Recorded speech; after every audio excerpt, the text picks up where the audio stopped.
Hi, I'm Tara Plato, CEO of Lethbridge Public Library.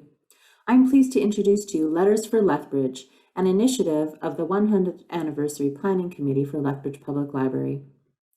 As the committee was planning ways to commemorate our 100th anniversary, this initiative emerged as a sort of time capsule for the library, one that takes a form most familiar to libraries: stories. Stories are what make up a community.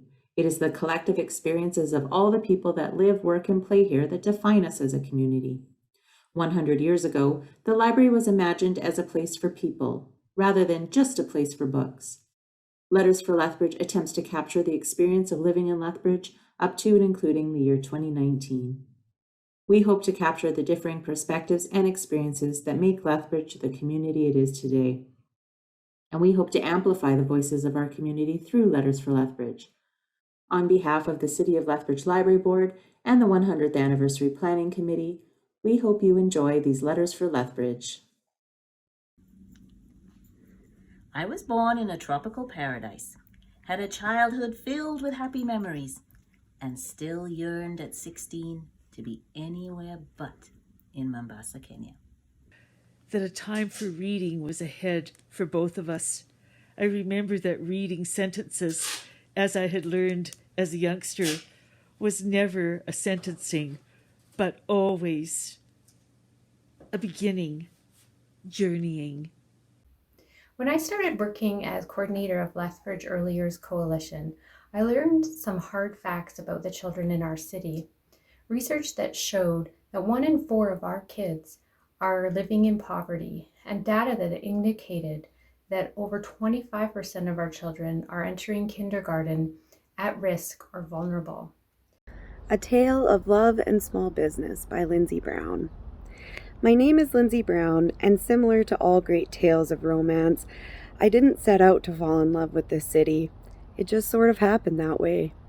Lethbridge is my home. Since coming to Canada about 45 years ago. Lethbridge is the third city that I have lived in, but the one I live in the most. I have lived in Lethbridge for 15 years prior to that. I frequently visit the city when I live in Mill River for over 20 years. On one side I saw the twinkling lights of the city, and on the other only the barren night. Peace sprawling infinite, invitingly to the left. Opposite, the draw of excitement dancing on my right. Straight ahead the runway mirrored this life, a stretch of time balanced between adventure and certainty. It was this summer when it happened. Our family was camping down at the river bottom and we stayed overnight. When I first moved to Lethbridge in 2004 as a politically minded, if naive, undergraduate theatre student, I was shocked and appalled at the lack of queer representation in this community. I immediately sprang into action. Dear Lethbridge, you keep amazing me in so many ways. I admire the kindness, the caring, and the humor of your people. Residence at the college and the university in 1967. Canada turned 100, I was 18, and the university was brand new. It was time to leave the old farm and move to the big city and get an education. Dear Mom, it has officially been 2 years since I moved to Lethbridge. New places are scary.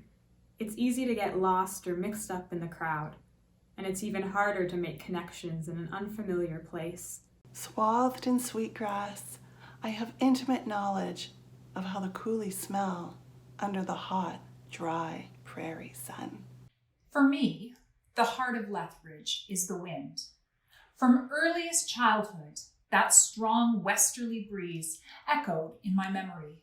Wind-whipped hair and the smell of fresh grass harkened the arrival of spring.